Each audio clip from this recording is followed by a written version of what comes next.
తెలంగాణ రాష్ట్ర బ్రాహ్మణ సంక్షేమ పరిషత్ నూతన చైర్మన్ గా సీనియర్ నేత బసవరాజు శ్రీనివాస్, వైస్ చైర్మన్ గా పొన్నాడ సుబ్రహ్మణ్యం ప్రసాద్ మంత్రుల సమక్షంలో బాధ్యతలు స్వీకరించారు. ఈ సందర్భంగా ఆయన మాట్లాడుతూ తనపై నమ్మకం ఉంచిన సీఎం రేవంత్ రెడ్డికి ఇతర నేతలకు కృతజ్ఞతలు తెలుపుతూ క్షేత్రస్థాయిలో బ్రాహ్మణులకు సేవ చేయడమే తన లక్ష్యమని స్పష్టం చేశారు. గతంలో బీజేపీ ప్రజారాజ్యం పార్టీలో కీలక పాత్ర పోషించిన శ్రీనివాస్ బీఎస్ఎస్ఎఫ్ సంస్థ ద్వారా కరోనా సమయంలో చేసిన సామాజిక సేవలతో 2 తెలుగు రాష్ట్రాల్లో మంచి గుర్తింపు పొందారు.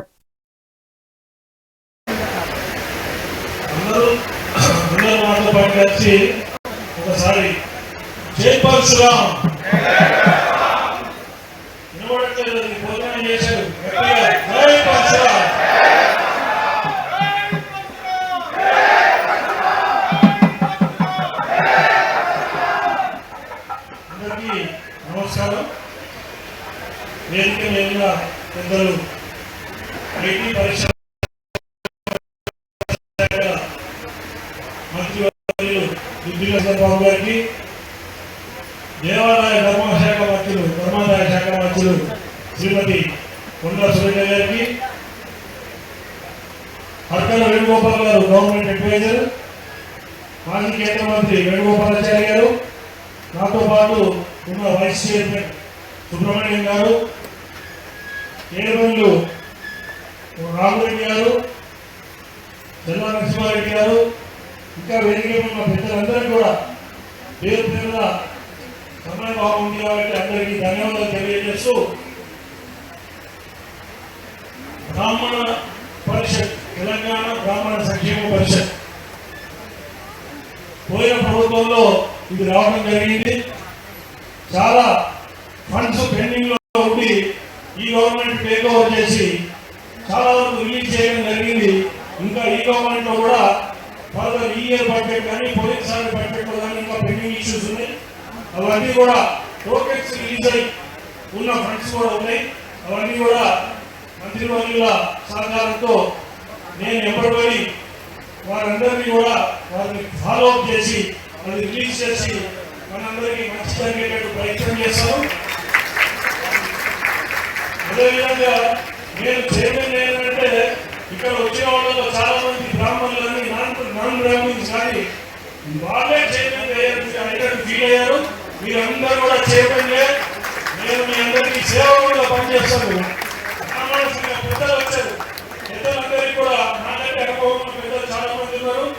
వారందరి అడ్వైజర్స్, ముఖ్యంగా వేణుగోపాలాచారి గారి అడ్వైస్ తీసుకుంటా, ఆయన పోయిన పరిషత్ విషయం ఇది కూడా ఉంది కాబట్టి మీరందరి సలహాలు తీసుకొని ముందరికి పోతాను. నేను ఇప్పటిదాకా జరిగింది ఒక లెక్క, ఇప్పటి నుంచి జరిగేది ఒక లెక్క పెట్టి మీరందరికీ కూడా తెలియజేస్తూ, బ్రాహ్మణ పరిషత్ ముందు ఏం చేయబోతుంది. నేను దాదాపు హాఫ్ అవర్ మాట్లాడుకోవాలని అనుకున్నాను, కానీ సమయభావం లేట్ అయిపోయింది. కానీ బ్రాహ్మణ సంక్షేమ పరిషత్ చైర్మన్ గా ఏం చేయబోతున్నా అనేది కూడా మీకు 2 విషయాలు చెప్పాల్సిన అవసరం ఉంది. ముందు పెండింగ్ అవుతున్న బకాయిల గురించి ప్రయత్నం చేయడం, అదేవిధంగా బ్రాహ్మణ భవనాలు పెండింగ్ లో ఉన్నాయి, అపరకరణ భవనాలు పెండింగ్ లో ఉన్నాయి, అవన్నింటినీ ఫాలో అప్ చేయడం. అదేవిధంగా క్రెడిట్ సొసైటీ, శ్రీపాద తెలంగాణ బ్రాహ్మణ కోఆపరేటివ్ క్రెడిట్ సొసైటీ, అది గవర్నమెంట్ లో దాదాపు ముఖ్యమంత్రి గారి ఆఫీస్ లో ఉంది. దాన్ని కూడా తీసి ముందుగా ఆ క్రెడిట్ సొసైటీకి నేనే ఒక 7 డిజిటల్ ఫిగర్ నేనే డొనేట్ చేసి తర్వాత ప్రభుత్వాన్ని కూడా అడిగి తర్వాత మనందరి సహకారం తీసుకొని ఆ క్రెడిట్ సొసైటీని ఈ 2 ఏళ్ల కాలంలో ఎంపీగా నిలబడేందుకు పనిచేశారు. అదేవిధంగా మన సూపరింటెండెంట్లో శ్రీరాబాబు గారి నాయకత్వంలో కూడా నేను పనిచేయడం జరిగింది. ఇవన్నీ మీకు విషయాలు తెలవాలి. నేను పుట్టింది నల్గొండ, నేను గడిగూడెం విలేజ్ నల్గొండ జిల్లా, మా తండ్రి గారి ఖమ్మం జిల్లా, మేము పక్క తెలంగాణ వాళ్ళం. ఈ విషయం కూడా అందరికీ తెలియజేస్తున్నాను.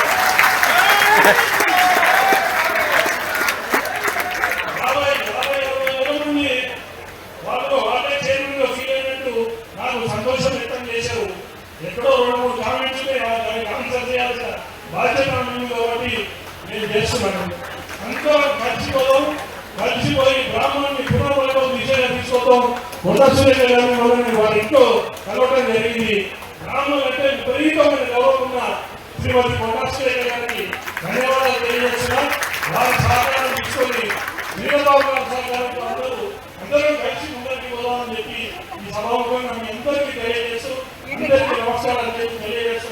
జై హింద్. Thank you